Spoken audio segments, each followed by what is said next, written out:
Ya. Seragam yaitu kotak hitam ada nama, kotak hitam ada nama. Ya.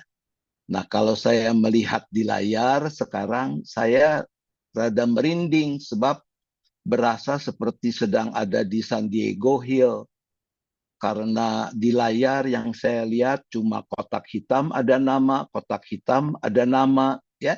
Nah, jadi kalau kuota internet yang ibu bapak saudara-saudara miliki masih cukup, lalu sambungannya juga masih cukup baik, bukalah kameramu supaya saya bisa lihat wajahmu. Kangen sudah lama ya tidak bertemu dengan teman-teman dari GKI Klasis Priangan. Ya, terima kasih. Beberapa sudah merespons ya sehingga saya bisa melihat senyum yang menawan dari teman-teman membuat suasana tambah hangat ya malam hari ini. Ya, kalau kita bicara tentang persidangan gerejawi, maka tentu pertama kita perlu mengingat lagi ya hakikat dari persidangan gerejawi itu.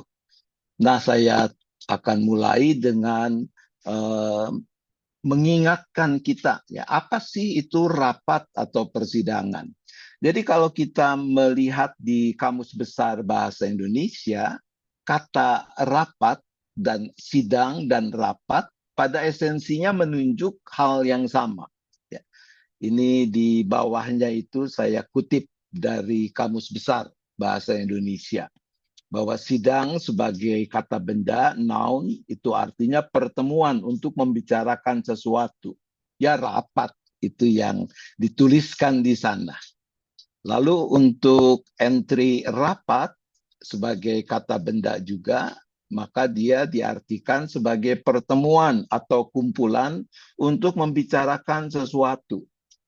Lalu diberi arti juga sidang. Jadi sarwa wae ya sami mawon kalau arti dari sidang dan rapat ini. Nah, persidangan dia tentu bicara perihal bersidang, pertemuan untuk membicarakan sesuatu itu. Jadi rapat itu, jadi kalau saya sebut rapat, kita memaknainya juga sebagai persidangan. Ya. Jadi rapat itu adalah pertemuan dan percakapan dua orang atau lebih untuk mengambil keputusan, untuk menyepakati sebuah keputusan bersama tentang sesuatu. Nah, oleh karena itu, dalam beberapa tulisan diberi definisi bahwa rapat itu berfungsi sebagai sarana untuk beberapa hal, ya, untuk mendapatkan mufakat melalui musyawarah kelompok, untuk mengambil keputusan secara musyawarah untuk mufakat, untuk sampai pada sebuah kesepakatan. Rapat berfungsi juga sebagai komunikasi kelompok secara resmi. Dia adalah media pertemuan antar anggota di lingkungan organisasi tertentu untuk membicarakan, merundingkan sesuatu, ya masalah-masalah yang menyangkut kepentingan bersama. Nah, itu gambaran-gambaran secara umum tentang rapat atau persidangan. Nah, sekarang kalau begitu apa bedanya rapat gerejawi dengan rapat non gerejawi ya, rapat-rapat yang dilakukan mungkin kalau kita karyawan rapat di kantor atau rapat RT dan sebagainya ya.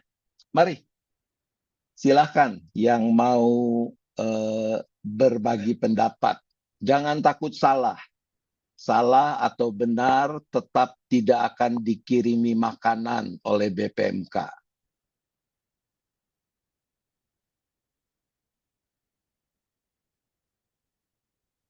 Betul ya? Cerita Andi, nggak bakal dikirimin makanan kan? Iya Pak, Kecuali Pak Roni yang mau kirim. Jadi mari, silakan. Menurut teman-teman, apa ya bedanya? Kalau tidak ada relawan, maka akan ada paksawan. Ya, jadi saya cap cip cup, saya akan tunjuk saja dan saya suka nakal, jadi saya suka menunjuk yang mukanya justru nggak kelihatan. Ya. Jadi kalau di layar saya melihat ada nama Gabriela Agustin.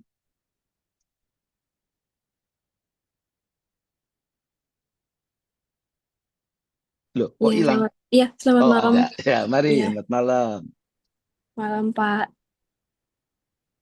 Eh, Menurutmu apa bedanya? Bedanya mungkin dari topik pembahasannya, Pak. Topiknya. Oke, baik. Ada lagi selain topiknya yang membedakan rapat gerejawi dengan rapat-rapat yang non-gerejawi? Hmm, Terpikirnya baru itu aja sih, Pak. Oke, terima kasih ya. Iya, Pak. Baik. Yang lain, ada yang mau nambahin?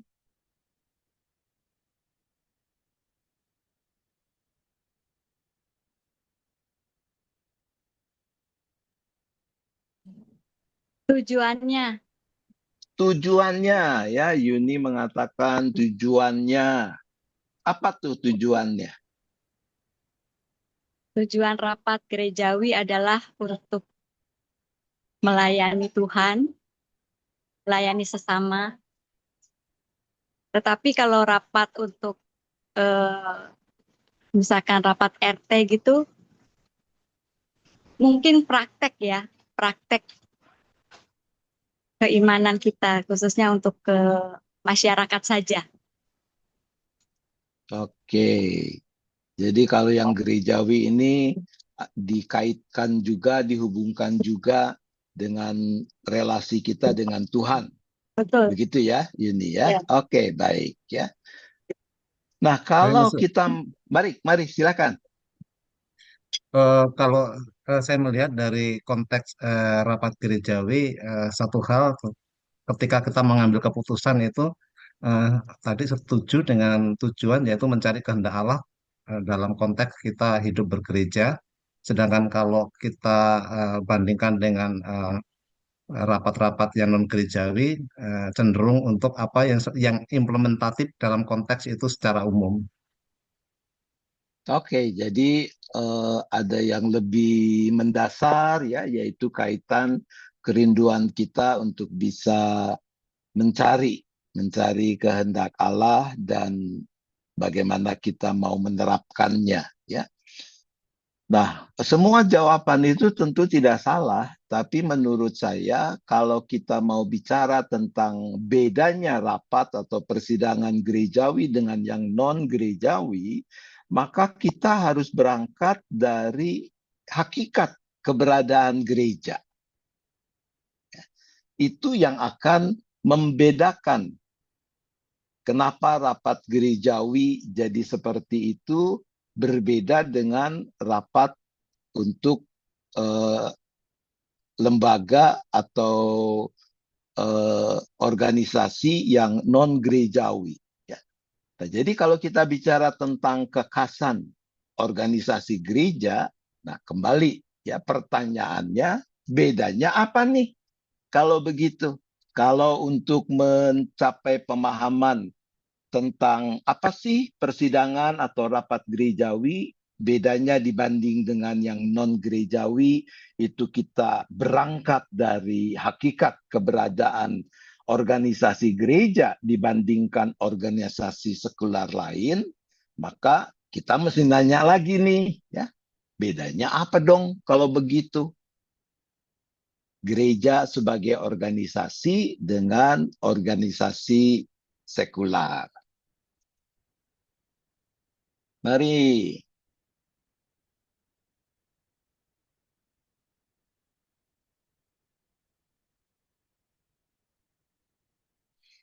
Kayaknya Pak Yosafat dari Bungur nih tadi udah lihat-lihat ke atas, udah mikir gitu ya. Ayo, Pak Yosafat. Ya, kalau menurut saya, Musa, eh,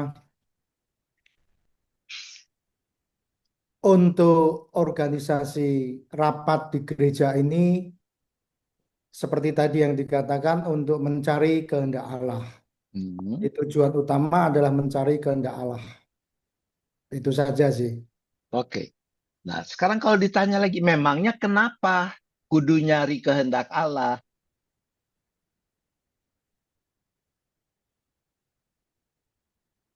Tentu jawabannya ya karena kita gereja. Nah, kalau gitu gereja tuh apa? Kenapa kita beda dengan perusahaan atau dengan lembaga-lembaga lain? Ya, baik. Ini di layar ada nama. Izin Pak Oh, Roni, yuk, mari. organisasi ya, perbedaan Mm-mm. organisasi. Hmm, ya, kalau gereja sama sekuler mungkin ya tujuan ya, tujuannya ya yang satu urusan gereja, pelayanan begitu ya, misi-misi rohani, eh, mencari kehendak Tuhan mungkin seperti itu. Sedangkan kalau yang sekuler ya apa ya, em, hal-hal yang duniawi mungkin ke situ nggak Pak? Oke, ya nggak apa-apa sih. Itu kan pendapat dari Ibu Yekti ya. Ya, Terima kasih untuk pandangan itu. Tapi kalau kita bandingkan misalnya, sebenarnya ada bedanya nggak ya hakikat kita sebagai gereja nih, misalnya dengan yang juga bergerak di bidang pelayanan. Sebutlah suci. Standarnya, Musa. Standarnya. Kalau dalam ambil Silakan. keputusan di dalam konteks gerejawi itu selalu kita itu menggunakan standar firman Tuhan sebagai pengambil keputusan. Mm-mm. Kalau yang sekuler itu pastinya ya tidak ya. Mm. Mereka sesuai dengan tujuan mereka gitu. Pak Dwi, kenapa sih mesti pakai bawa-bawa firman Tuhan? Eh, karena gereja ini kan konteks dalam pemahaman bahwa kita itu adalah kumpulan orang-orang beriman ya, di mana kita mengambil keputusan segala sesuatu yang kita ambil itu adalah ketika kita menjadi bagian dari perwakilan dari gereja dalam konteks itu menjadi jemaat, ya kita juga standarnya tentu kita menggunakan standar firman Tuhan. Hampir dapat 100 ya. Ini dapat 90 Pak Dwi. Jadi dapat sepeda tapi nggak ada rantainya. Ya. Ya, mungkin Oke. Balik, Vin. ya mungkin Mungkin kalau tujuan utama untuk gereja adalah pelayanan rohani ya. Jadi itu memberitakan Injil dan lain-lain sebagainya. Tapi kalau untuk organisasi sekuler itu bersifat apa namanya kayak duniawi ya. Jadi atau profesional itu kalau dalam hal untuk mencari apa keuntungan atau bisnis dan lain sebagainya itu perbedaan yang jelas. Kalau di gereja kan kita hanya pelayan rohani yang notabene tidak mencari keuntungan gitu. Tidak mencari Ya, keuntungan ya. tapi hanya Oke. membina iman jemaat dan melayani. Itu aja kalau di perbedaannya jelas di situ aja untuk mencari keuntungan Oke. atau Tadi ada lagi ya. tambahin dikit, Siapa Pak. tadi? Nah, mungkin kalau di dalam gerejawi itu ya perbedaannya organisasi itu secara teologis gitu, Pak. Tetapi kalau Apa di itu? sekuler itu kan eh, pada efisiensi atau seperti yang dibilang tadi Bu Pipin itu profit. Selalu berorientasi pada efisiensi dan profit gitu kalau di sekuler. Mungkin itu sebagai Oke. tambahannya. Baik, terima kasih ya. Bagaimana Baik. kalau ini eh, kita lebih pertegas lagi kalau organisasi gereja itu tujuan utama untuk kemuliaan Allah. Untuk kemuliaan Allah ya. Oke. Ya. Ya, semua yang teman-teman jawab tadi juga tidak salah ya. tapi belum menjawab pertanyaan saya secara hakiki. Ya, jadi yang sangat membedakan, kita berangkat dari hakikat keberadaan gereja. Ini yang lalu membedakan kita dengan lembaga-lembaga, dengan organisasi-organisasi non-gerejawi. Karena kita meyakini, kita menghayati, ini loh hakikat keberadaan kita. Ya. Nah tadi Pak Dwi saya udah kasih 90 tuh. Karena Pak Dwi tadi mengatakan gereja kan perkumpulan orang percaya. Ya. Nah, itu udah dekat tuh ya. Saya sampai begini-begini tadi ya. Berharap lanjut dengan menyebutkan apa yang menjadi hakikat keberadaan gereja itu. Jadi kalau kita lihat di dalam Mukadimah Tata Gereja Tata Laksana GKI, di sana ada beberapa gambaran yang dipakai tentang hakikat keberadaan gereja yang dihayati oleh GKI. Disebut sebagai umat Allah, sebagai bait atau rumah Allah atau bait Roh Kudus. Lalu yang paling kuat menurut saya adalah ketika dikatakan gereja itu sebagai tubuh Kristus. Ya. Nah, kita mau fokus pada pengertian ini. Jadi kalau gereja mengaku dirinya sebagai tubuh Kristus, mungkinkah tubuh itu tanpa kepala?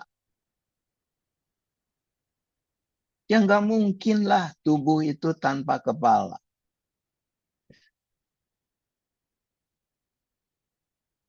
Apakah tubuh bisa dilepaskan dari kepalanya? Bisa. Di film-film karton ya bisa gitu ya.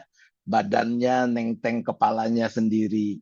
Tapi dalam kenyataan tidak mungkin tubuh itu dipisahkan dari kepala. Maka pengertian ini mau mengajak kita untuk mengingat. Kalau betul-betul kita meyakini, menghayati makna keberadaan kita adalah sebagai tubuh Kristus, maka yau-puyau tubuh itu mesti tunduk kepada kepala. Kepala ini kan center, dia pusat segala sesuatu yang memberikan komen, memberi perintah tentang apa yang harus dikerjakan oleh anggota-anggota tubuh yang lain, oleh organ-organ tubuh yang lain.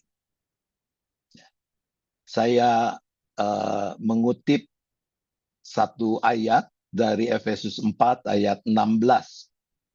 Tentu kita bisa mengutip banyak teks lain, ya.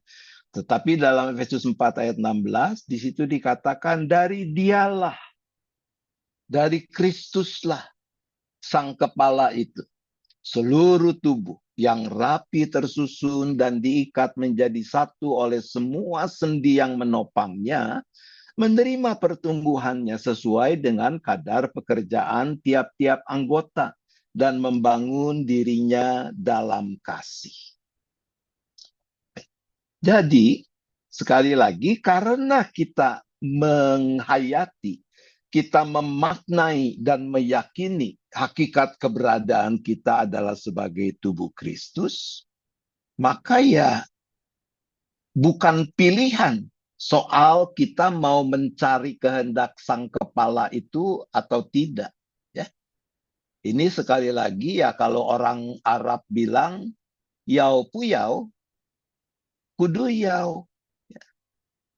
Ya Arab yang bisa Mandarin lah ya, yang ngomong begitu.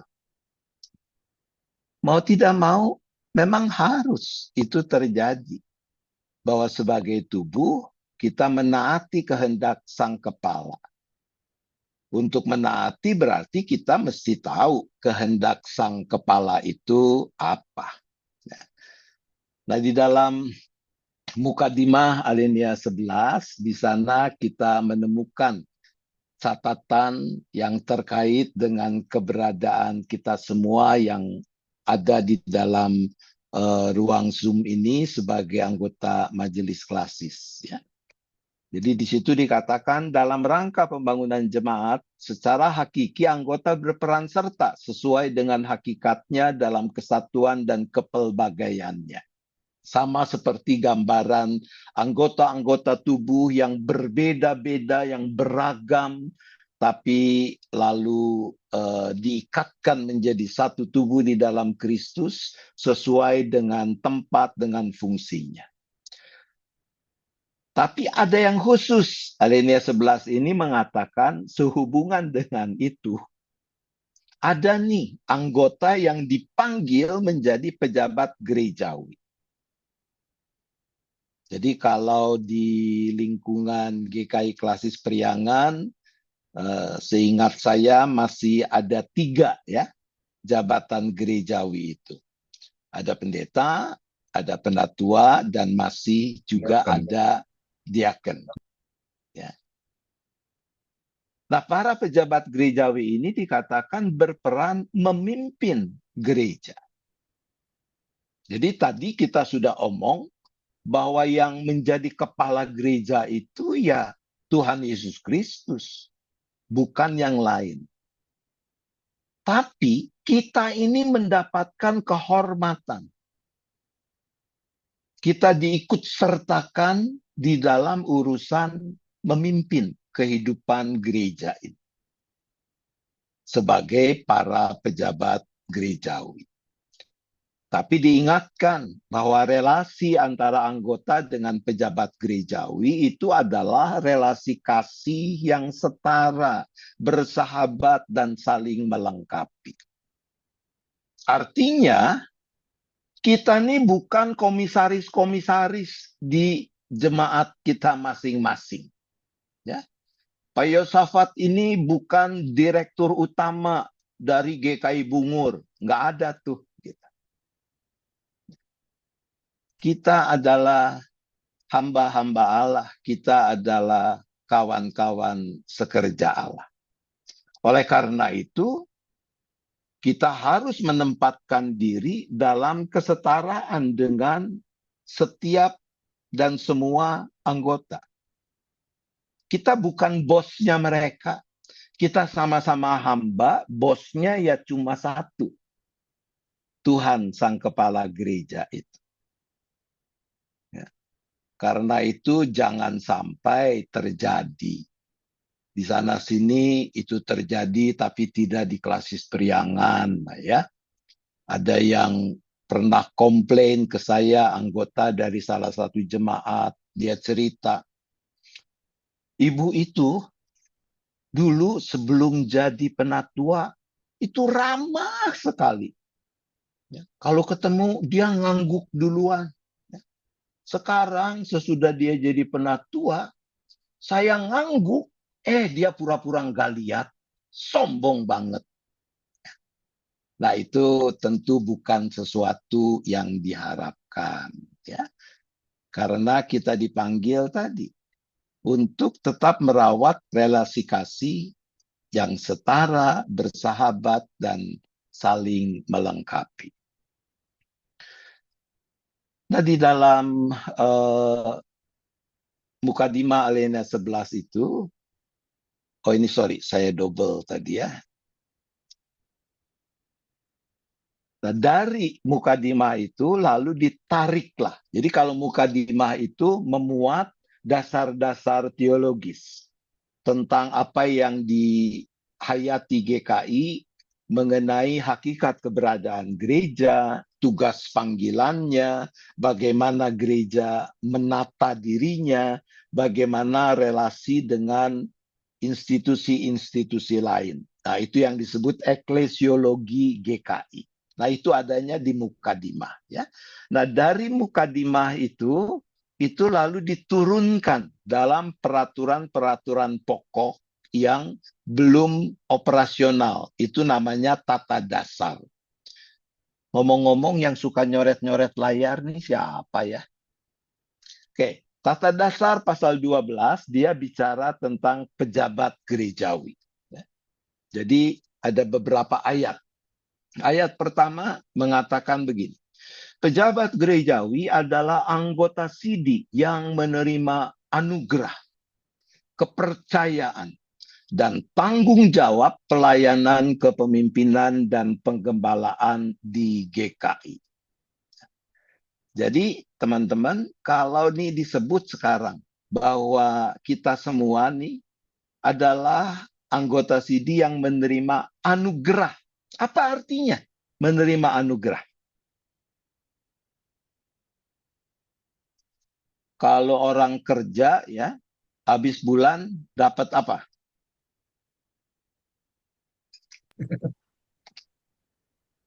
Dapat apa? Dapat gaji. Dapat gaji. Ya. Gaji itu anugerah bukan? Bukan. Bukan. Bukan ya, Bu Ida ya? Bukan ya? Kalau bukan anugerah apa? Hasil kerja. Itu hasil kerja. Iya. Ya, jadi kalau habis bulan bayangin belum pakai sistem transfer nih, masih zaman baheula ya. Lalu bosnya datang dan menyerahkan amplop lalu mengatakan, "Ini kuanugerahkan kepadamu." Reaksi kita gimana?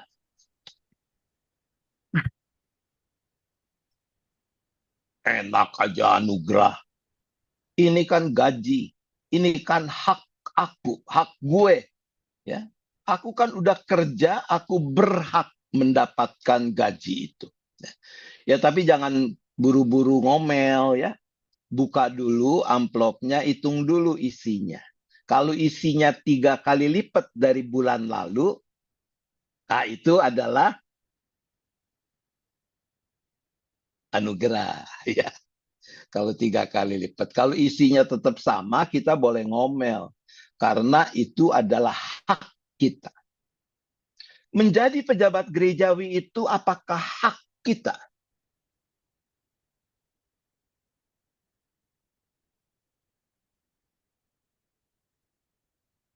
Bukan.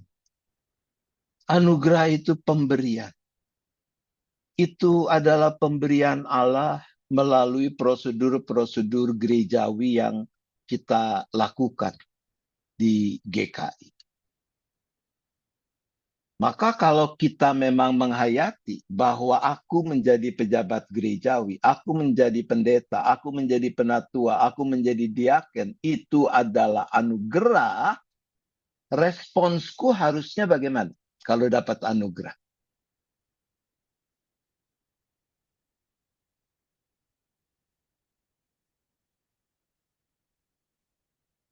Pak Hendro S.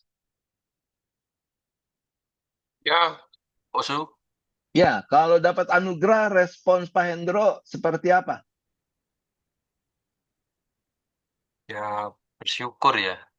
Ya Kan bersyukurlah ya. Silakan, karena ada yang silakan. anugerah itu kan bukan dari kita, kan kita diberi itu. Iya, ya, betul. Karena kita diberi, kita tidak berhak mendapatkannya, itu disebut anugerah. Jadi kalau dapat anugerah ya kita mesti bersyukur. Sejujurnya, Ibu Bapak Saudara-saudara dalam menjalani panggilan sebagai pejabat gerejawi ini, apakah selalu bersyukur atau masih kadang-kadang juga ngomel? Ya kita harus periksa. Tapi ini yang dikatakan oleh tata gereja kita untuk mengingatkan kita itu adalah anugerah. Lalu yang kedua di sana disebutkan menerima kepercayaan. Jadi kalau dapat kepercayaan, respons kita apa?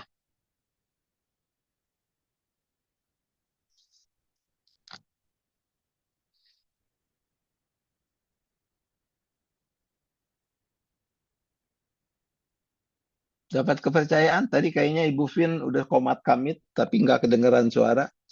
Ya, bersyukur. Bersyukur lagi, enggak kreatif amat sih. Ya.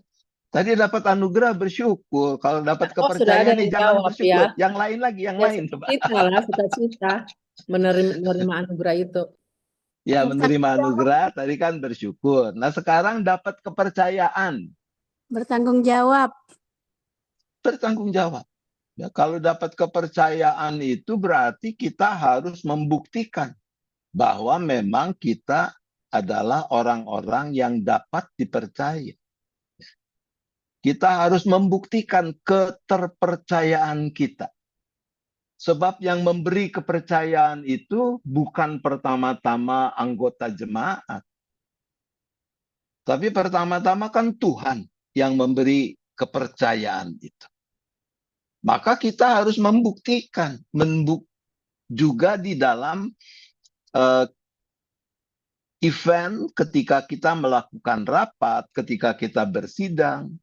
Bagaimana kita menunjukkan bahwa memang kita ini trustworthy. Dapat dipercaya kepada sang pemberi kepercayaan itu. Dan yang ketiga dikatakan dapat tanggung jawab. Ya. Nah, kalau dapat tanggung jawab, maka tentu diharapkan respons kita adalah kita melakukan yang terbaik. Ya. Melakukan yang terbaik itu termasuk juga tentu di dalam praktik-praktik kita bersidang, kita rapat. Ya. Contoh yang paling gampang. Setiap kali ada persidangan majelis jemaat, PMJ, setelah itu kan akan dibuat notula. Ya. Notula yang diberikan kepada setiap kita yang adalah anggota majelis jemaat di jemaat tertentu itu. Sampai nanti bulan depan, biasanya kita PMJ sebulan sekali, itu ada PMJ lagi. Ada pejabat-pejabat gerejawi yang setelah menerima notula itu menyimpannya baik-baik karena itu dokumen gerejawi. Alias nggak dibaca-baca, ya, nggak dibuka-buka, lalu nanti di dalam PMJ berikut baru tuh dibaca dan terus jadi nanya yang enggak-enggak, ya. Kenapa jadi begini keputusannya? Dan sebagainya.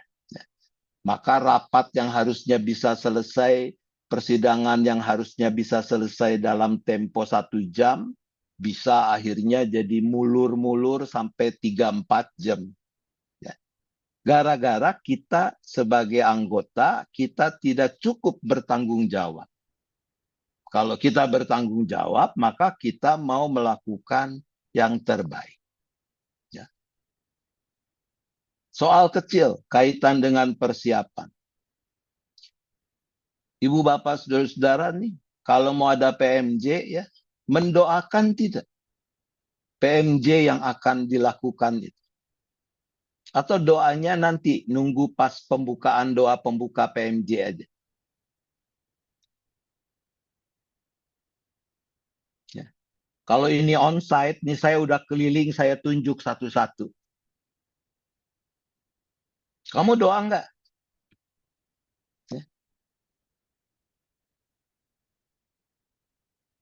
Lah kita menghayati itu sebagai kesempatan kita mau mencari kehendak Tuhan.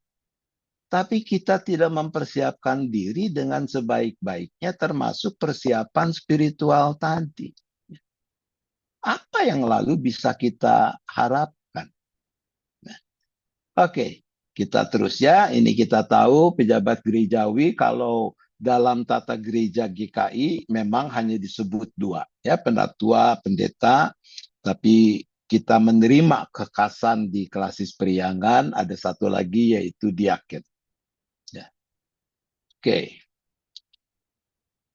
Nah, ayat 4 mengingatkan bahwa fungsi pelayanan kepemimpinan dan penggembalaan dari pejabat gerejawi itu diwujudkan dalam kerangka pembangunan jemaat. Jadi ini istilah yang penting yang harus kita ingat soal pembangunan jemaat.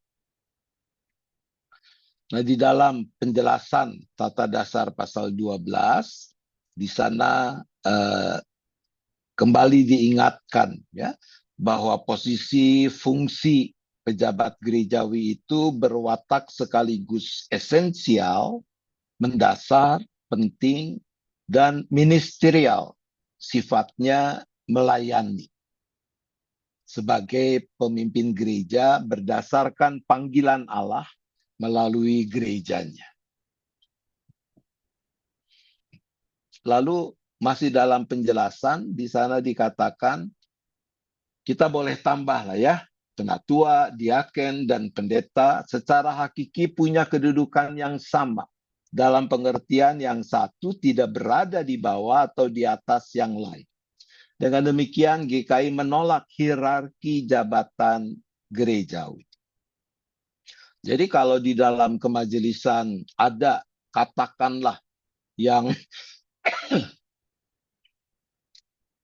juga sudah menjadi pendeta senior di jemaat itu, maka bukan berarti lalu dia menjadi pihak yang punya kekuasaan, punya otoritas lebih dibandingkan dengan yang lain. Ya. Saya sangat menyadari ini gampang-gampang susah nih, ya, atau susah-susah gampang dalam tradisi khususnya kita yang masih ada dalam budaya Tionghoa. Jadi di dalam budaya Tionghoa itu kan penghormatan kepada yang senior itu kita coba untuk jaga. Baik-baik saja sih. Tetapi jangan kebablasan sehingga kita tidak berani mengutarakan pandangan yang berbeda kalau yang senior udah ngomong.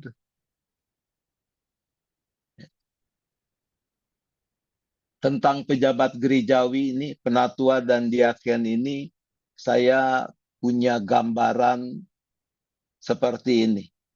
Ngomong-ngomong di antara ibu bapak saudara-saudara, ada enggak yang baru pertama kali jadi pejabat gereja? Ada enggak yang baru? Mungkin Pak Andi atau Pak Hendi tahu, lebih kenal.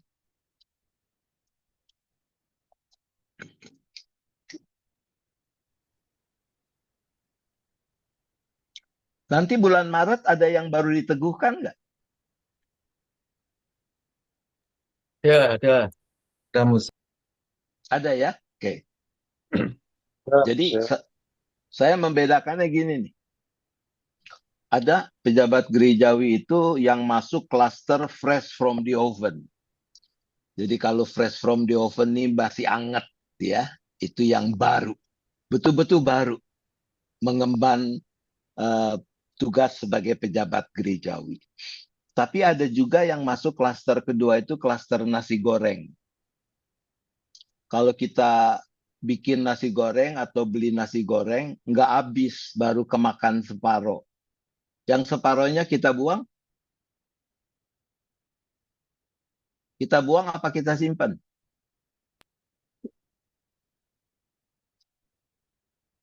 Meliana dari Jatinegara sepertinya mau jawab.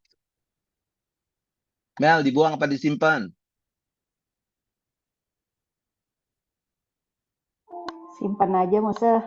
Simpen ya, dikulkasin dulu, besok pagi angetin lagi ya. Oke. Nah, yang klaster ini adalah mereka yang udah selesai terus disimpan dulu, terus tahun depannya dimunculkan lagi. Ya. Kayak nasi goreng. Tapi ada yang ketiga itu klaster yang saya kasih nama inventaris gereja. Ya. Karena kapan aja ketemu, kalau saya tanya masih Musa. Kayaknya nggak turun-turun, nggak habis-habis tuh jadi pejabat gerejawinya. Ya. Nah yang baru nih, yang fresh from the oven, jangan takut untuk mengutarakan apa yang memang diyakini. Sesudah dipikirkan betul, yakin bahwa ini adalah hal yang benar. Ya. Harus ada keberanian itu karena Anda dipilih untuk menjadi salah seorang pemimpin. Jangan cuma manut aja, jangan cuma nurut aja. Nah, sebaliknya teman-teman yang sudah senior, mari kita juga tahu diri. Jangan menganggap karena sudah senior, lalu kita mesti yang paling benar. Enggak juga, emang kita Tuhan. Kita kan bukan Tuhan. Saya melayani tahun ini baru sekitar 40 tahun. Apa mesti saya paling benar? Enggak lah, saya juga bisa salah. Kita harus membuka diri ya terhadap pandangan-pandangan dari mereka yang mungkin malah baru pertama kali menjadi pejabat gerejawi. Karena kita ada di dalam kesetaraan. Ya, nggak ada hierarki jabatan gerejawi itu. Nah, kita tahu kalau pendeta itu pada dasarnya seumur hidup, sementara penatua diaken itu kan temporer, ya ada batas waktunya. Nah, kepemimpinan yang dijalankan oleh para pejabat gerejawi ini sangat penting. Pada hakikatnya adalah kepemimpinan yang melayani dengan meneladan kepada Kristus. Ya. Jadi di tempat Anda kerja mungkin Anda presiden direktur. Tetapi di gereja, ketika Anda melayani sebagai pejabat gerejawi, Anda harus menanggalkan kepresiden direkturanmu itu. Harus belajar untuk melakukan kepemimpinan sama seperti yang Yesus lakukan. Ya. Gambar ilustrasi ini menunjukkan bagaimana Yesus yang adalah Tuhan, dia mau merendahkan diri supaya bisa melayani secara optimal. Jadi dengan demikian di GKI setiap bentuk kepemimpinan yang berorientasi pada kekuasaan, kepentingan diri sendiri harus dihindarkan kalau itu belum terjadi. Atau ditolak kalau di sana-sini sudah mulai muncul. Kita melayani bukan untuk cari popularitas, untuk cari posisi, dan sebagainya. Jadi kalau tadi Vin menyebut profit, maka profit itu bukan cuma hal yang materi. Ya. Sebab ada juga orang mungkin nggak butuh materi, tapi dia butuh penghargaan, penghormatan dari pihak lain. Butuh popularitas. Nah itu harus kita berantas dari praktik kepemimpinan yang kita jalani. Nah, di dalam Tata Dasar pasal 13, kita menemukan catatan seperti ini. Ya. Tentang kepemimpinan, bahwa dalam wujud jemaat, GKI dipimpin oleh majelis jemaat dengan ketentuan sebagai berikut, bahwa anggota-anggota MJ terdiri dari semua pejabat gerejawi dalam jemaat yang bersangkutan. Lalu jika dibutuhkan, MJ dapat membentuk pimpinan harian yaitu BPMJ yang diangkat dan bertanggung jawab kepada majelis jemaat. Ngomong-ngomong by the way, di jemaat-jemaat di lingkungan GKI Kalasis Priangan, semua jemaat punya BPMJ juga? Atau ada yang enggak? Kanaan punya, Pak Roni. Kanaan punya, ya, baik. Adakah dari saudara-saudara, kayaknya di jemaat gue emang nggak ada nih, ya? Atau semua punya? Ya mungkin ada, tapi kalau tidak ada juga tidak apa-apa, sebab itu sesuai kebutuhan. Ya. Tapi yang penting di sini adalah BPMJ ini bukan super body. Dia tidak boleh melampaui PMJ. Karena itu dikatakan dia bertanggung jawab kepada majelis jemaat. Harus mempertanggungjawabkan kalau di antar PMJ itu, BPMJ mengambil keputusan-keputusan tertentu, itu harus dilaporkan dan dipertanggungjawabkan di dalam PMJ. Ya.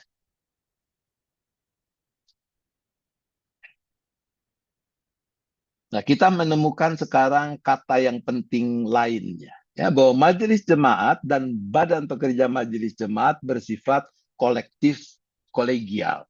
Ini kata-kata kunci yang penting sebagai ciri dari keberadaan kita selaku lembaga kepemimpinan yang namanya majelis jemaat itu. Ya, kolektif kolegial. Nanti kita akan bicarakan lebih lanjut. Lalu kan kita punya juga di jemaat-jemaat, MJ membentuk badan-badan pelayanan jemaat. Dulu di GKI Sinwil Jabar, ketika belum menggunakan tata gereja GKI, kita menyebutnya dengan sebutan badan pembantu. Mungkin ada yang masih ingat ya, dulu kan namanya badan pembantu, bukan badan pelayanan jemaat. Nah, di Tager GKI ini naik pangkat. Dia tidak jadi pembantu. Ya, sekarang disebut Badan Pelayanan Jemaat. Ya. Tapi hakikatnya sih sebetulnya sama saja ya, tidak berbeda. Nah, Badan Pelayanan Jemaat itu dia bukan bawahan majelis jemaat. Jadi majelis jemaat tidak punya hak untuk nyuruh-nyuruh semau-maunya. Dia adalah mitra pelayanan kita di jemaat. Oleh karena itu disebut relasinya itu dalam jejaring kepemimpinan yang setara, bersahabat, dan saling melengkapi. Tentu benar, MJ yang mengangkat, mengarahkan, melengkapi badan pelayanan jemaat. Badan pelayanan jemaat harus mempertanggungjawabkan pelayanannya kepada MJ. Itu tentu benar. Tapi itu tetap kita tempatkan dalam kesetaraan. Ya, bahwa dia bukan bawahan kita. Nah, ini yang diangkat sebagai tema ya. Jadi dalam Tata Dasar pasal 13 ayat 5 di sana dirumuskan seperti ini. Ini baru ya, ini ayat yang baru di dalam Tata Gereja 2009 nggak ada. Tapi di dalam Tata Gereja Tata Laksana 2023 kita munculkan ya, pengertian ini. Bahwa persidangan gerejawi termasuk tentu rapat tadi, adalah proses pengambilan keputusan yang melaluinya para pejabat gerejawi dengan sungguh-sungguh mencari dan menemukan kehendak Allah dan menundukkan diri pada kehendaknya dalam rangka mereka melaksanakan pelayanan kepemimpinan dan penggembalaan. Menurut teman-teman, rumusan ini bagus tidak?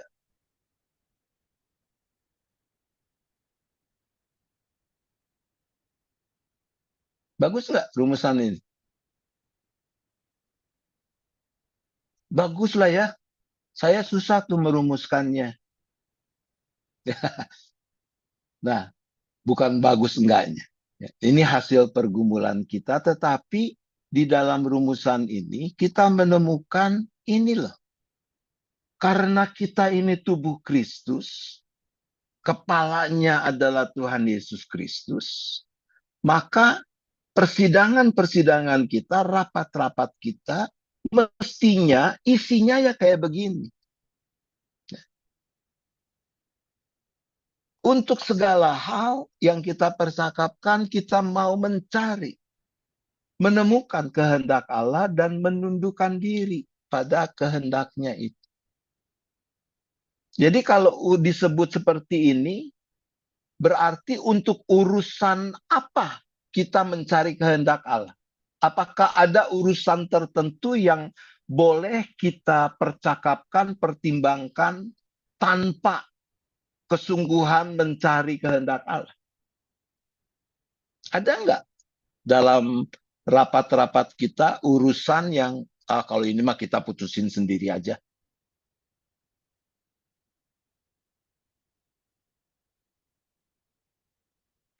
Contoh ya, yang simple. Kalau majelis jemaat mempertimbangkan mau ganti mobil gereja apa enggak? Itu urusan rohani apa enggak? Atau itu cuma urusan duniawi?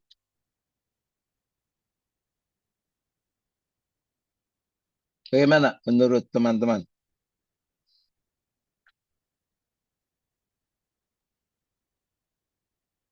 Rohani, maksudnya kalau dipakai buat kepentingan pelayanan di gereja.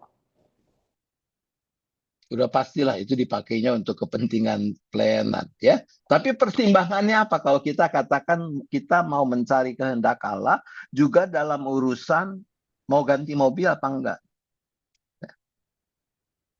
Menurut saya bisa toh, ya, yaitu ketika kita mau mempertimbangkan kalau dengan kondisi mobil yang ada sekarang ini justru jadi menghambat pelayanan yang harusnya kita lakukan. Ya, mogok lagi, seperti lagunya almarhum Bing Slamet dulu. Ya, mogok lagi. Maka kita bisa mempertanggungjawabkan. Karena kita mau bahwa pelayanan yang Tuhan percayakan bisa kita lakukan secara optimal, makin efektif, makin efisien, maka perlu ada penggantian kendaraan gereja ini. Bukan karena kita udah bosen sama modelnya. Ya. Kalau dia masih bisa berfungsi dengan baik, ya nggak perlu ganti. Kira-kira seperti itu.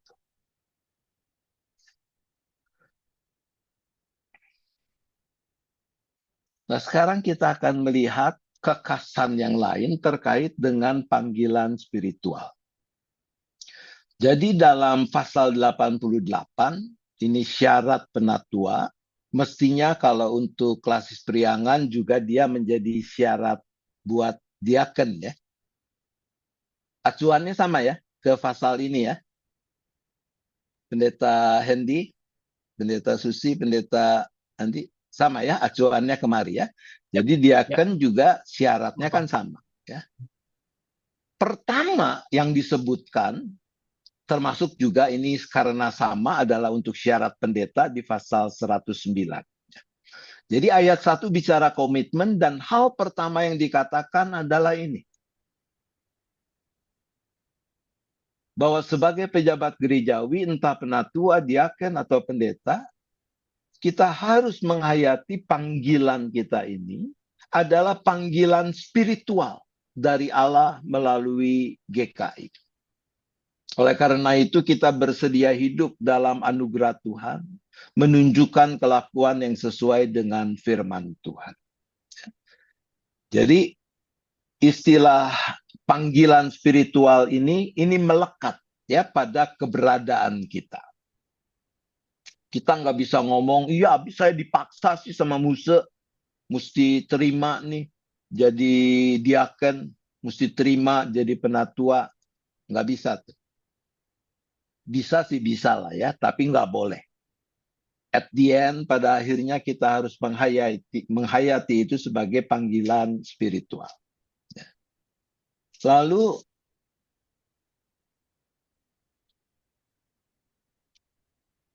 karena kita menghayati panggilan sebagai pejabat gerejawi itu adalah panggilan spiritual, maka mau tidak mau, ya sekali lagi, yau kuyau itu, persidangan atau rapat gerejawi adalah kegiatan spiritual. Bukan semata kegiatan organisatoris.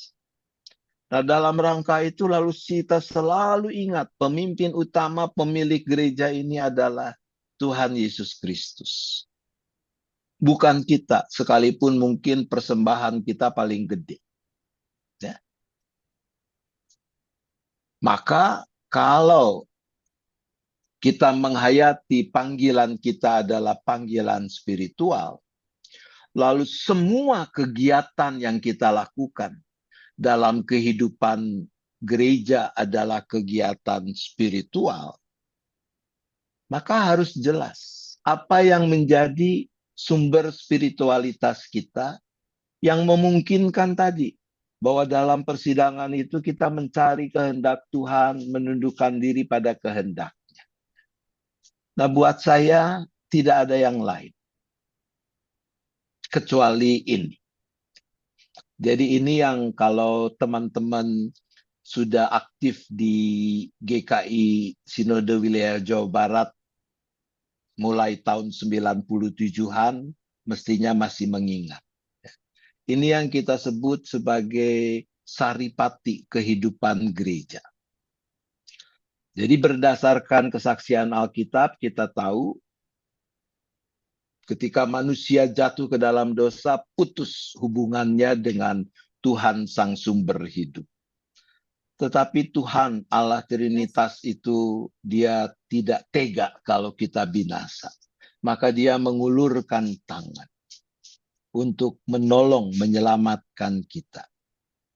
Bahkan di dalam Yesus Kristus, Sang Kepala Gereja, kita tahu, kita mengenal Tuhan Allah Trinitas itu sebagai Sang Maha Anugerah. Sebab bukan cuma uluran tangan, di dalam Yesus ia memberikan segala-galanya. Ya. Nah, kalau kita menerima anugerah yang dari Tuhan ini, tentu kita harus merespons. Ya. Uluran tangan itu harus kita sambut. Nah, kita katakan sambutan kita, respons kita adalah syukur. Yang terus kita rawat, yang terus meluap dalam hati dan pikiran kita. Jadi sumber spiritualitas kita adalah ini. Terjadinya perjumpaan dengan Tuhan. Di mana kita melihat, mengakui Tuhan sebagai Sang Maha Anugerah. Dan saat yang sama kita melihat diri kita sebagai manusia celaka yang harusnya binasa. Tapi mendapatkan anugerah keselamatan itu. Ini urusan kehidupan kekal dan kematian kekal loh. Kelewatan kalau kita tidak bersyukur. Oleh karena itu, kalau kita sungguh-sungguh bersyukur, maka ini yang akan terjadi. Yaitu hal terjadinya perjumpaan dengan Tuhan itu, dia akan menjadi api yang membakar, menjadi roh yang menyemangati. Menjadi fokus yang mengarahkan segala gerak kehidupan kita, termasuk di dalam pelayanan, khususnya juga dalam rapat-rapat dalam persidangan kita. Dia menjadi prinsip di dalam kita menata, mengatur, mengelola. Dia menjadi ukuran utama. Apakah kita sudah mengerjakan hal yang benar atau tidak. Dan itu berlaku untuk semua ruang lingkup kehidupan. Untuk hidup pribadi, aku sebagai penerima anugerah. Dalam kehidupan keluarga, di dalam keberadaan sebagai gereja, di tengah masyarakat. Nah, di dalam semangat terjadinya perjumpaan dengan Tuhan itulah, kita sekarang kembali mau menyimpulkan. Ya. Jadi kalau bagi GKI, persidangan atau rapat itu adalah kegiatan spiritual, konsekuensinya apa?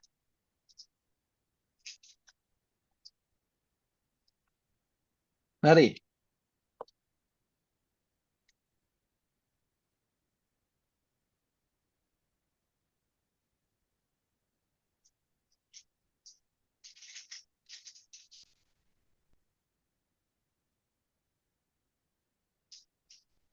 Ada nama Nelly, GKI DM ini Duta Mas ya?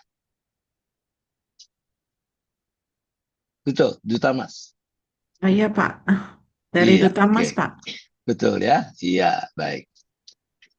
Baik Ibu Nelly, jadi kalau persidangan kita, rapat kita itu adalah hal yang spiritual, konsekuensinya apa menurut Ibu Nelly?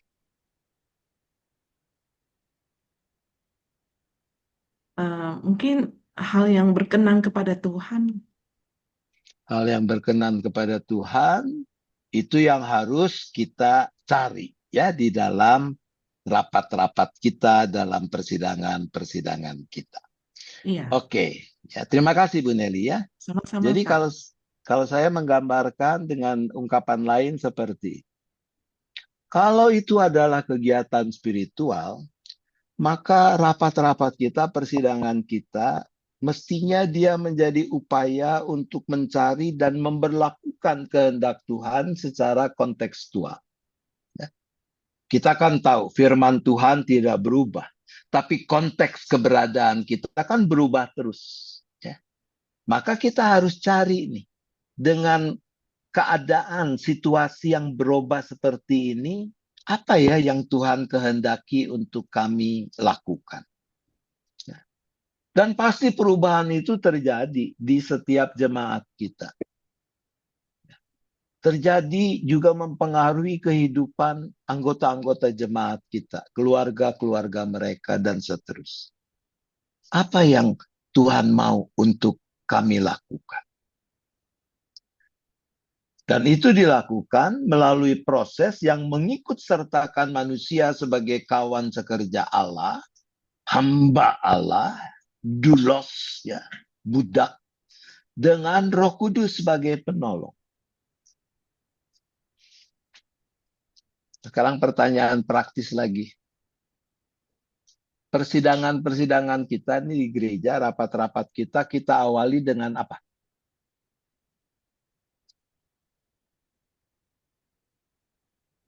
Wilianto dari Alam Sutra ya, Bajem ya? Ya, Muse. Selamat malam.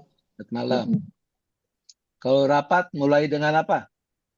Mestinya dengan doa ya, Muse ya. Mestinya apa iya? Harus ya. Doa ya, kita doa ya. Tiap rapat, tiap PMJ pasti kita awali dengan doa kan. Doa itu kita minta apa?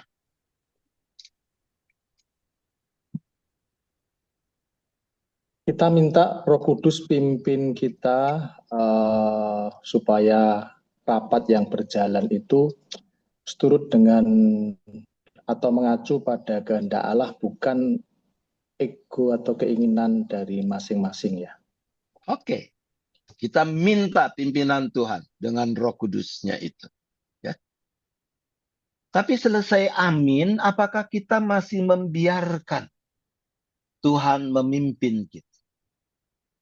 Nah, kadang-kadang nih ya, tanpa sadar, begitu amin, kita persilahkan Tuhan istirahat dulu. Ya.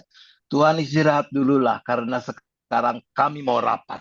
Lalu mulai, menurut saya, belum kelar ngomong udah disamber oleh yang lain. Nggak bisa lah, menurutku, dan seterusnya. Ya. Sampai nanti nih, sesudah berdarah-darah, akhirnya diputuskan juga, di ujung baru kita undang lagi Tuhan. Doa penutup. Lalu kita bilang, Tuhan, kami sudah menggumuli dan kami sudah memutuskan seperti ini. Kiranya Tuhan, Engkau yang menyempurnakan. Maksudnya apa tuh? Ngomong supaya Tuhan yang menyempurnakan. Jadi kalau sampai gagal, sampai tidak berjalan seperti yang direncanakan, yang salah siapa? Yang salah siapa? Kurang ajar kan. Ya. Karena kita udah minta Tuhan yang menyempurnakan, jadi kalau nggak jalan, ya salahnya Tuhan. Yang nggak gitulah. Ya. Oleh karena itu, dalam proses tadi, ketika kita memberi diri dipimpin oleh Allah Trinitas, khususnya dengan kehadiran Roh Kudus sebagai penolong, maka tentu dalam semua proses itu, tadi, kita harus memikirkan apa yang memang tadi yang Julian sebutkan, yang berkenan kepada Tuhan. Supaya apa? Supaya ini nih. Supaya pada akhirnya bisa dicapai apa yang disebut dalam Kisah Rasul 15 ayat 28. Bahwa ini adalah keputusan Roh Kudus dan kami. Itu yang dicatat dalam Kisah Rasul 15 ayat 28 ketika gereja perdana melakukan persidangan yang pertama. Ini adalah keputusan Roh Kudus dan kami.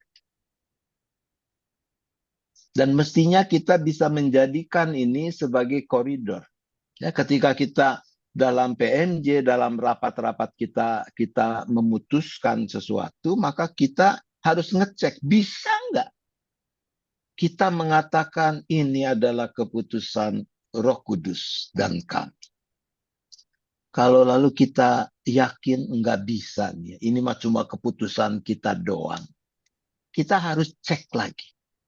Jangan-jangan memang ada yang salah dalam pertimbangan dan keputusan yang kita ambil itu. Ya. Jadi kesimpulannya, keputusan persidangan pertama-tama harus didasarkan pada pertimbangan teologis. Karena apa? Karena tadi hakikat keberadaan kita beda. Kita istimewa, kita unik bahwa kita adalah tubuh Kristus. Nah, pertimbangan teologis itu baik secara langsung bersumber dari Alkitab maupun yang bersumber dari tradisi gereja. Dan jangan lupa tata gereja dan tata laksana GKI. Tata gereja, tata laksana GKI ini adalah anugerah Tuhan buat GKI. Ya. Tuhan yang menyertai lewat proses yang panjang. Saya jadi ketua Komtaker itu 2 periode, 2 kali 4, 8 tahun. Masih dilanjutkan sampai sekarang sejak tahun 2022 di tim ad hoc untuk terus menyempurnakan. Dan kalau kita berhasil mengesahkan, itu bukan upaya kita. Itu pertama-tama adalah bukti dari pimpinan Tuhan. Tuhan melengkapi kita dengan perangkat ini. Dimanfaatkanlah dengan sebaik-baiknya. Ya. Nah, keputusan persidangan, ini catatan penting, harus selalu dikaitkan dengan pelaksanaan misi Allah. Karena Tuhan mempercayakan jemaatnya kepada kita untuk apa? Untuk ikut serta mengerjakan misi Allah. Dan yang kedua yang harus kita perhatikan juga keterkaitannya dengan pembangunan jemaat. Pembangunan jemaat itu bagaimana kita bisa memilih hal yang benar, melakukannya dengan cara yang benar. Maka setiap persidangan gerejawi harus disiapkan dengan baik. Tadi, kalau dapat notula, baca, pelajari. Jangan baru dibuka di tengah-tengah PMJ berikutnya. Gumuli, termasuk tadi yang saya bilang, doakan. Minta hikmat dari Tuhan. Jangan cuma doa pembukaan di awal persidangan. Mengambil keputusan dengan hati-hati. Karena kita mau mencerminkan ketaatan kita pada kehendak Allah. Kita harus selalu mempertanyakan, apakah keputusan ini bisa kami pertanggungjawabkan pada Tuhan atau tidak. Nah, tentu secara praktis, pejabat gerejawi wajib hadir dalam persidangan sesuai ruang lingkupnya. Kecuali betul-betul ada halangan yang tidak terhindarkan. Ya. Tapi kalau cuma aduh males ya, mau PMJ lagi, ya. Tadi Anda dapat anugerah, kepercayaan dan tanggung jawab. Ya. Dan itu anugerah yang Allah berikan. Maka sebagai anggota majelis kita juga mau konsisten memegang dan menjalankan keputusan persidangan. Bahkan sekalipun dalam prosesnya, aku nih punya pendapat yang berbeda. Kan bisa terjadi kan? Ya? Dalam sebuah persidangan, pandanganku, pendapatku A. Tapi akhirnya setelah digumuli bersama yang diputuskan B. Kita nggak boleh tuh terus di luar mengatakannya, saya nggak setuju tuh sebetulnya dengan keputusan itu. Itu namanya pengkhianat. Dan itu yang bikin ruwet, bisa menimbulkan masalah di jemaat. Berjuang di dalam persidangan, kalau memang akhirnya yang diputuskan bukan seperti yang maunya kita, pikiran kita, ya kita harus terima dengan besar hati. Ya, karena apa? Karena tadi kita meyakini dalam seluruh proses itu, kita mempertaruhkan pada pimpinan Tuhan. Bisa salah enggak? Ya selalu sih. Ada kemungkinan bisa salah. Ya. Tapi tidak apa-apa. Kalau toh memang salah, ada kesempatan untuk bisa memperbaiki. Ada pasal tentang peninjauan ulang dan seterusnya. Dan yang tidak kalah penting, anggota majelis itu wajib menjaga rahasia jabatan. Ini menjadi sangat krusial, karena itu dalam tata gereja tata laksana 2023 dimuat ya pasal khusus tentang rahasia jabatan penatua, rahasia jabatan pendeta. Memang enggak ada buat diaken, tapi itu harus ditempatkan dalam rahasia jabatan sebagai penatua. Rahasia jabatan ini merusak kalau tidak kita jaga. Di sana sini terjadi PMJ belum kelar, orang di luar udah tahu apa yang kita omongin. Bertobatlah kalau memang di sana sini itu terjadi.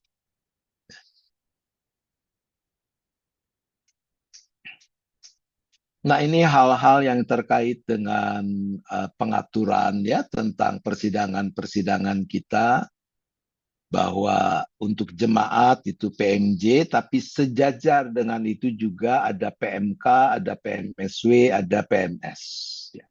Kita punya kewajiban untuk hadir karena kita mendapatkan tadi kepercayaan, tanggung jawab, kesempatan dan anugerah untuk memimpin. Ya. Lalu tentang PMJ ini disebutkan ada beberapa jenis, ya ada yang terbuka, itu bisa dihadiri oleh juga anggota, baik anggota CD maupun baptis sebagai peninjau, tapi ada yang tertutup, yaitu kalau bicarakan personalia atau masalah personalia, dan pengambilan keputusan hanya bisa dilakukan oleh peserta yang berjabatan gerejawi. Ini nanti hal-hal yang teknis ini tentu Anda bisa lihat ya di dalam tata gereja, tata laksana. Tentang pengaturan-pengaturan itu. Saya harus tanya dulu pada Pendeta Susi. Ya, Pak Roni. Jadi ini mestinya udah habis ya waktunya. Ya, betul, Pak. Sudah lewat 30 menit. Ya. Ya. Jadi sudah selesai ya Pak pembicaraannya dari Bapak? Dari saya belum, tapi ya harus selesai. Iya, baik. Terima kasih Pak Roni untuk penjelasan yang sudah diberikan kepada kami semua. Setelah ini kita akan membuka ruang tanya jawab ya Bapak Ibu. Kita buka satu termin dulu dengan 3 penanya. Barangkali ada yang mau bertanya, dipersilakan. Boleh juga ditulis di chat ya. Ya, silakan yang mau bertanya langsung kepada Pendeta Roni.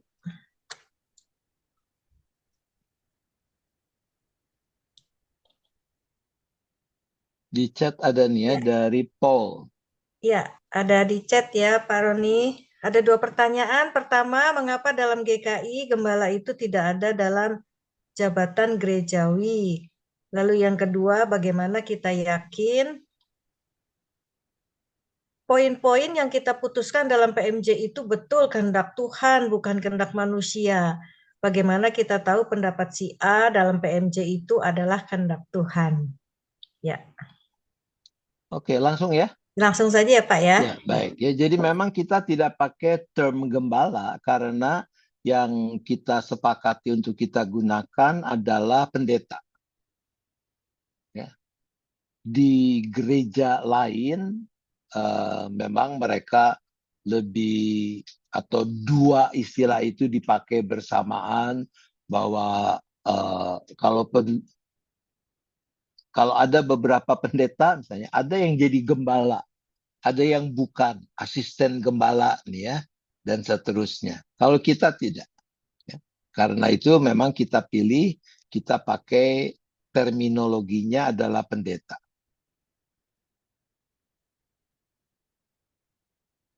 Lalu tentang bagaimana kita yakin yang diputuskan itu betul kehendak Tuhan, bukan kehendak manusia. Bagaimana tahu kalau pendapat si A itu adalah kehendak Tuhan atau bukan. Jadi kalau teman-teman membaca di dalam tugas penatua, ya, tugas penatua itu ada cukup banyak, tapi yang menarik adalah tugas yang pertama yang disebutkan terkait dengan penatua. Ya. Jadi pasal berapa itu ya?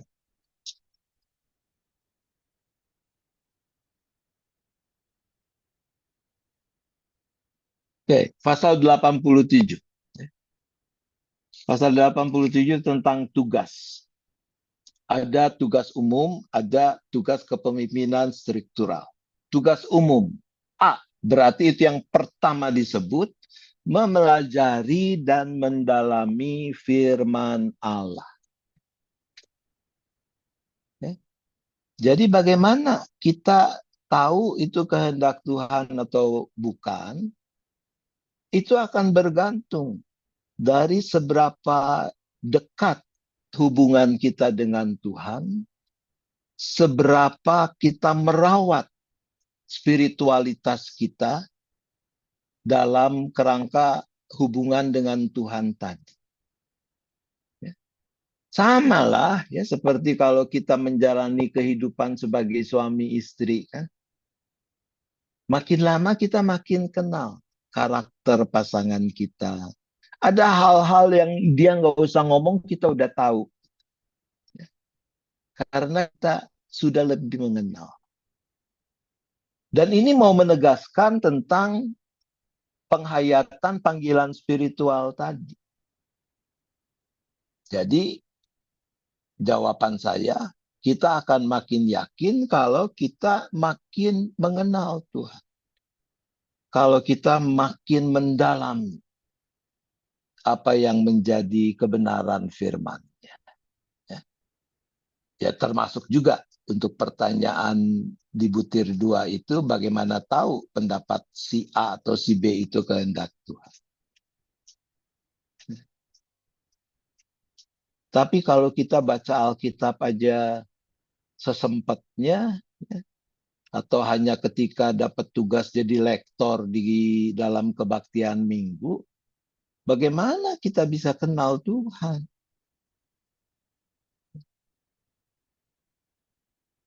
Baik, itu jawaban saya. Lalu ada Kusman, ya, Kusman menanyakan bagaimana kalau ada suatu hal yang tidak ada keputusan bulat. Bagaimana menyelesaikan hal ini? Ya. Baik, jadi untuk itu saya harus menunjuk pada proses ketika kita akan mengambil keputusan. Ya. Jadi di dalam tata gereja kita, di sana diatur bahwa keputusan itu yang diharapkan itu diambil secara musyawarah mufakat. Ya, saya share lagi nih ya, diambil secara musyawarah mufakat. Ini nih. Ya, ayat 7 nih.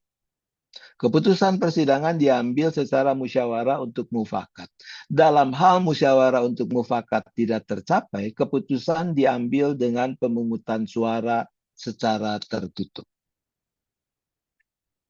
Jadi, GKI tidak mentabukan kemungkinan untuk dalam situasi tertentu harus ada keputusan yang diambil dengan pemungutan suara. Nah, ditulis di sana bahwa pemungutan suara kalau itu dilakukan itu secara tertutup. Jadi kalau secara tertutup bukan terus kalau milih antara A atau B gitu terus siapa yang milih A, siapa milih B terus pada ngacung, tidak. Biasanya kalau tertutup itu tentu dengan yang paling sederhana itu dengan lintingan kertas yang lalu kita beri sikap kita, dikumpulkan lalu baru dihitung. Ya. Tapi itu adalah memang cara terakhir. Tidak tabu, tapi jangan terus sedikit-sedikit kita voting. Kita voting ya. Bulan depan kita makanan di PMJ apa? Voting ya. Mau makan nasi rames atau nasi padang, voting. Enggak lah ya. Hanya ketika kita gagal untuk musyawarah mufakat. Begitu ya. Saudara Kusman? Siap, makasih. Lalu dari Stephen, ini apa trik dan tip untuk membangun, memicu semangat penatua untuk berpartisipasi aktif secara positif di dalam kemajelisan? Jadi buat saya tentu pertama-tama adalah bagaimana kita bisa saling melengkapi dalam pemahaman.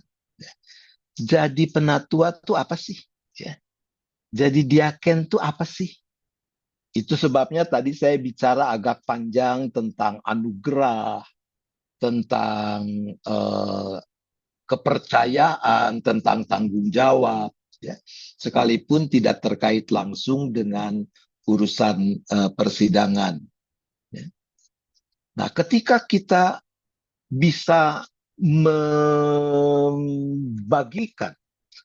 menumbuhkan pemahaman yang benar tentang hakikat keberadaan kita sebagai pejabat gerejawi, maka berikutnya adalah bagaimana kita menciptakan iklim pelayanan di mana setiap pejabat gereja bisa bertumbuh secara optimal sesuai dengan kompetensi yang Tuhan berikan, ya.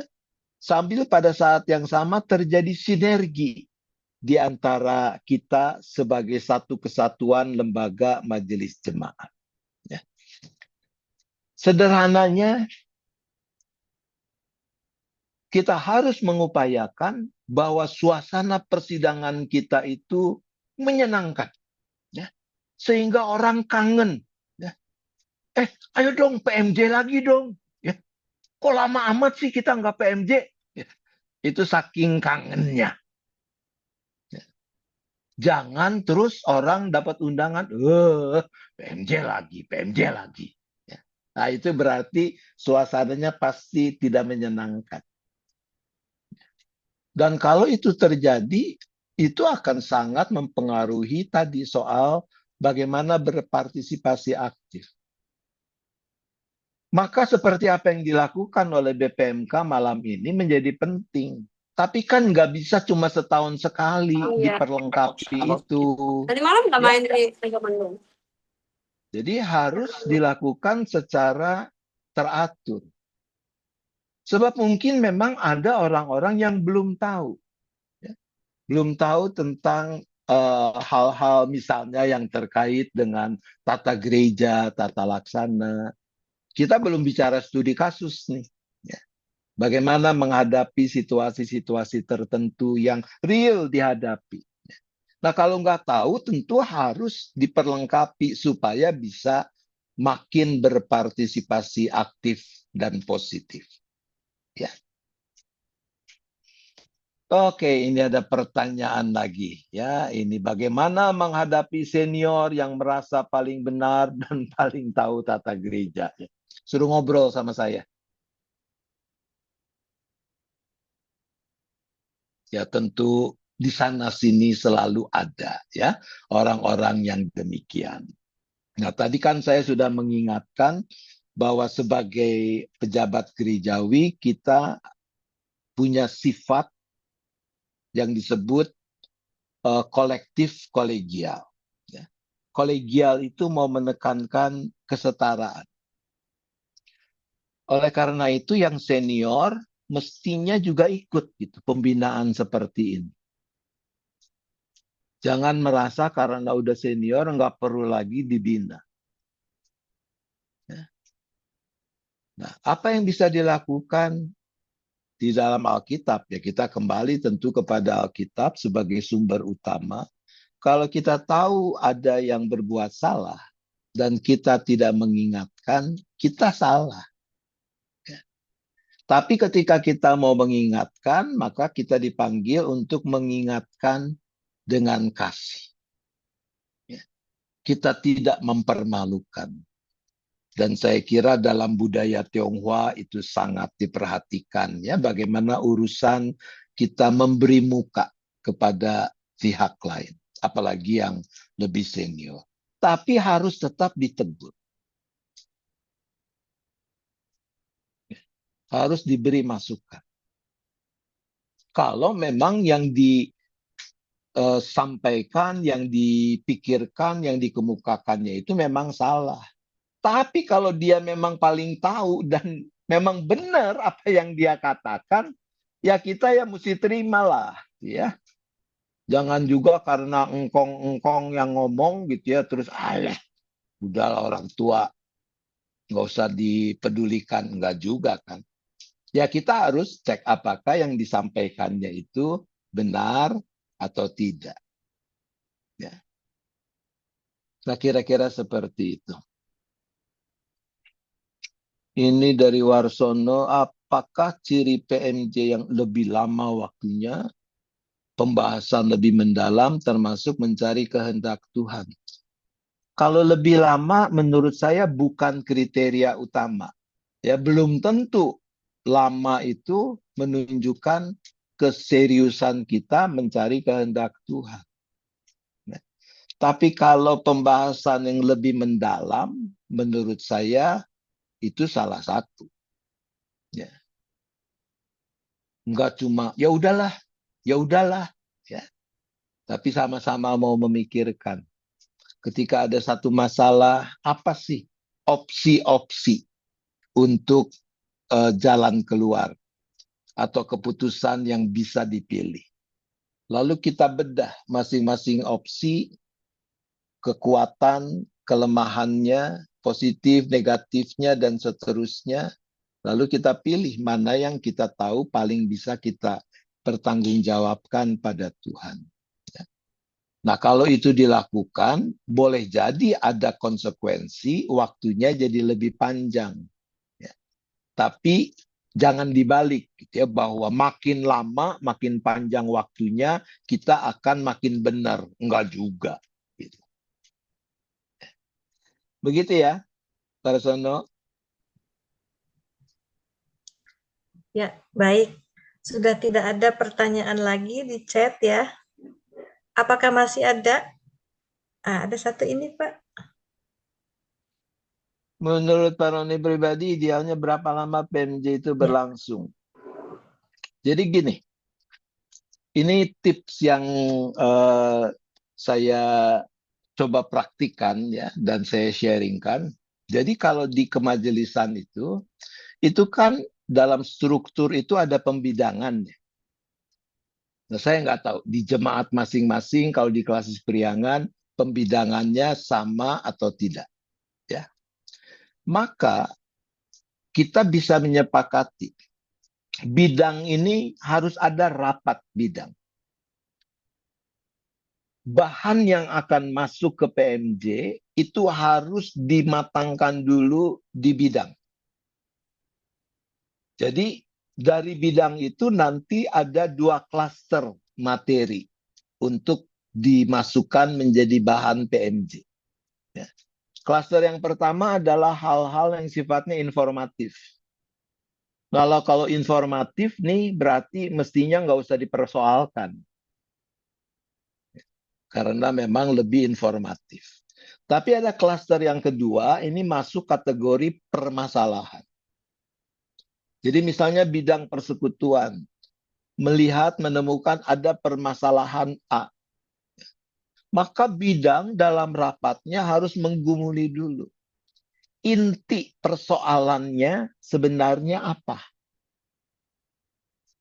Ya. Lalu di bidang itu juga sudah dibicarakan pilihan-pilihan untuk keputusan atau jalan keluar yang bisa diambil apa saja. Mungkin A, B, mungkin juga ABC. Ya. Jadi ketika masuk menjadi bahan di PMJ, itu kan dikumpulkan tuh oleh Sekretaris Majelis Jemaat. Ya. Lalu disusunkan menjadi materi PMJ. Itu dikembalikan lagi kan, dikirimkan karena aturannya harus dikirimkan sebelumnya kepada anggota Majelis Jemaat. Maka di dalam PMJ berarti semua mestinya sudah mempelajari. Oh, di bidang itu ada masalah ini. Ya. Intinya ini.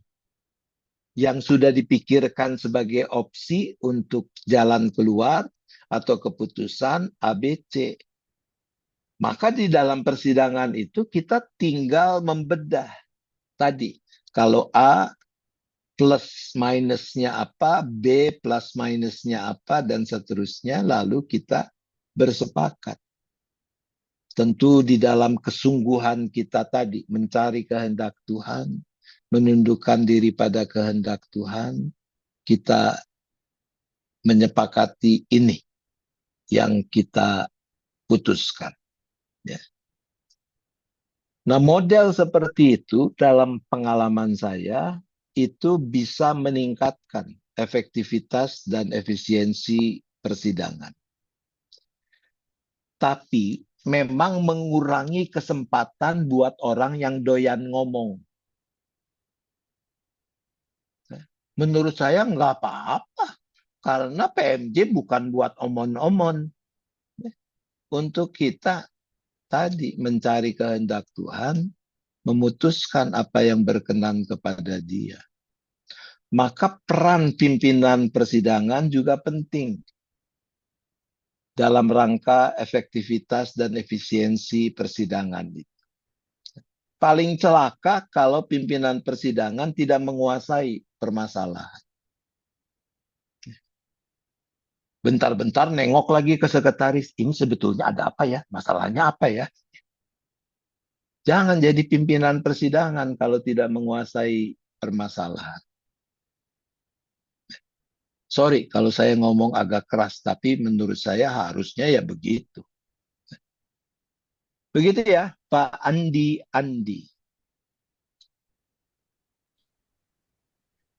Ya, baik. Terima kasih Pak Roni.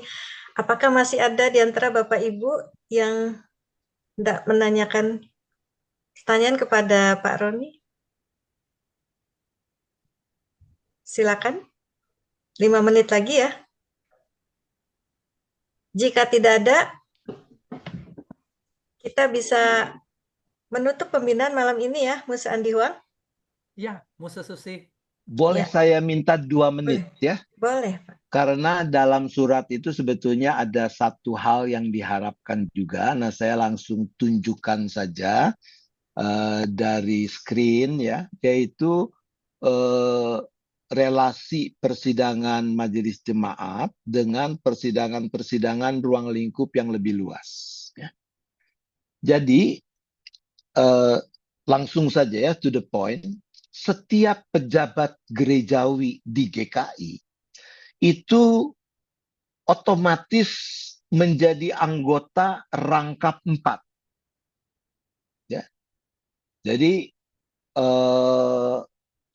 misalnya sebutlah siapa nih? Saudara Ivan dari GKI Rahmani. Penatua ya ini atau diaken? Diaken ya. Begitu Ivan diteguhkan jadi pejabat gerejawi di Rahmani, Ivan ini bukan cuma anggota majelis GKI Rahmani. Tapi saat yang sama Ivan juga menjadi anggota majelis klasis GKI Klasis Priangan. Ivan juga menjadi anggota majelis sinode wilayah GKI Sinode Wilayah Jawa Barat. Ivan juga menjadi anggota Majelis Sinode GKI. Ya. Jadi rangkap 4 tuh. Ya. Bayangin kalau dari masing-masing lingkup ada amplopnya. Ya. Nanti kita sibuk ngumpulin amplop, nggak ada isinya, cuma amplop doang. Ya. Nah, itu terkait dengan persidangan-persidangan yang kita praktikkan di lingkungan GKI. Jadi kalau digambarkan seperti ini. J ini jemaat. Ya. Jadi jemaat itu dipimpin oleh lembaga majelis jemaat. Majelis jemaat mengambil keputusan di dalam persidangan majelis jemaat. Ya. Jadi mungkin saja ada badan pekerja majelis jemaat, bisa juga nggak ada. No problem. Ya. Lalu ada laker, ini dalam rangka mengatur pelayanan bersama badan-badan pelayanan jemaat. Nah tadi karena Ivan bukan cuma anggota majelis jemaat, tapi juga anggota majelis klasis, maka untuk GKI Klasis Priangan, Ivan adalah salah seorang dari seluruh majelis klasis, yaitu seluruh anggota majelis jemaat yang ada di Klasis Priangan, ini sebetulnya yang menjadi pemimpin. Tapi kan tidak mungkin kepemimpinan harian itu dilakukan oleh majelis klasis rame-rame. Maka harus ada yang disebut badan pekerja majelis klasis. Ini yang mengemban kepemimpinan harian. Tapi ada persidangan majelis klasis. Persidangan majelis klasis ini dihadiri oleh anggota majelis jemaat yang kita sadari tadi adalah juga anggota majelis klasis. Memang sistemnya perutusan, ya, diutus untuk hadir mewakili GKI Rahmani sebagai anggota majelis klasis GKI Klasis Priangan dalam persidangan majelis klasis GKI Klasis Priangan. Nah, yang lebih luas adalah sinode wilayah. Ya. Sama, sinode wilayah dipimpin oleh majelis sinode wilayah. Keputusan yang paling berwenang diambil dalam persidangan majelis sinode wilayah. Kepemimpinan harian oleh badan pekerja majelis sinode wilayah. Dan yang terakhir, yang paling luas adalah sinode. Ya, sinode dipimpin oleh majelis sinode. Pengambilan keputusan dalam persidangan majelis sinode. Pimpinan harian adalah badan pekerja majelis sinode. Jadi kalau saya tanya kepada teman-teman ya, jadi Pak Kusman nih anggota Majelis Klasis Priangan bukan? Iya, Muslim. Jawabannya iya ya. Tapi beda kalau saya tanya anggota BPMK atau bukan? Nah, mungkin bukan gitu ya. Nah, kita membedakan itu. Oke, terima kasih Pendeta Susi, saya kembalikan ya. Baik, terima kasih Pak Roni untuk semua penjelasan yang sudah diberikan sehingga kami lebih memahami tata gereja khususnya yang berkenaan dengan kemajelisan dan persidangan. Ya. Baik, Bapak Ibu Saudara, terima kasih untuk kehadiran malam ini di pembinaan Majelis Lama dan Baru GKI Klasis Priangan. Kita akan menutup acara pembinaan malam ini. Mohon dengan hormat Musa Andi Huang untuk menutup pembinaan ini. Oke, saudara jangan keluar dulu ya habis doa ya, karena kita mau foto bersama untuk didokumentasikan. Nanti Pak Suryanto akan bantu kita. Saudara, mari kita berdoa. Tuhan, kami bersyukur untuk malam hari ini. Pembekalan yang kami terima sungguh mengingatkan kami dan juga memberikan sudut pandang baru dan juga membuka dan menambah wawasan kami. Tuhan, biarlah kami boleh meresponi panggilan kami sebagai penatua atau sebagai diaken atau sebagai pendeta yang terhisap di dalam kemajelisan. Kami betul-betul menghargai panggilan sebagai pejabat gerejawi sebuah anugerah, sebuah kepercayaan, sebuah kehormatan yang Tuhan berikan kepada kami. Dan biarlah kami boleh meresponinya dengan penuh tanggung jawab, penuh syukur, dan dengan segenap kekuatan kami boleh menjalankannya dengan baik. Terima kasih untuk momen kami boleh belajar bersama. Biarlah Tuhan memberkati kami semua di dalam mengerjakan tugas panggilan kami sebagai majelis jemaat di gereja kami masing-masing. Kami juga terus berdoa buat Pak Roni yang telah membina kami. Biar Tuhan terus memberkati Pak Roni dengan istri, anak, mantu, serta cucu. Tuhan juga memberkati pelayanan Pak Roni di masa-masa emeritusnya Tuhan juga terus memimpin. Terima kasih ya Bapa di surga. Kami bersyukur untuk Ibu Susi dan teman-teman yang lain yang bersama-sama boleh melayani pada malam hari ini. Hanya di dalam nama Tuhan Yesus kami telah berdoa. Amin. Pak Sur, Ya, boleh bantu ya. ya, Bapak Ibu silakan buka kameranya. Saya akan screenshot. Di layar saya ada 5 layar ya. Baik, saya akan mulai. 1, 2, 3.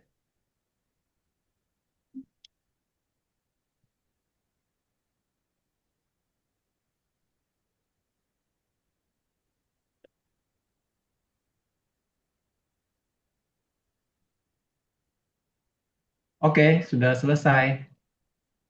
Pak Roni, terima kasih Pak. Terima kasih. Terima kasih. Terima kasih Pak semuanya. Ruli ya. Tuhan berkati semuanya. Tuhan memberkati. Terima kasih Semua. Sukses GKI. Andi dan rekan-rekan semua. Selamat malam semua. Malam. Stay and meeting for all ya. Oke. Oke. Izin. Oke.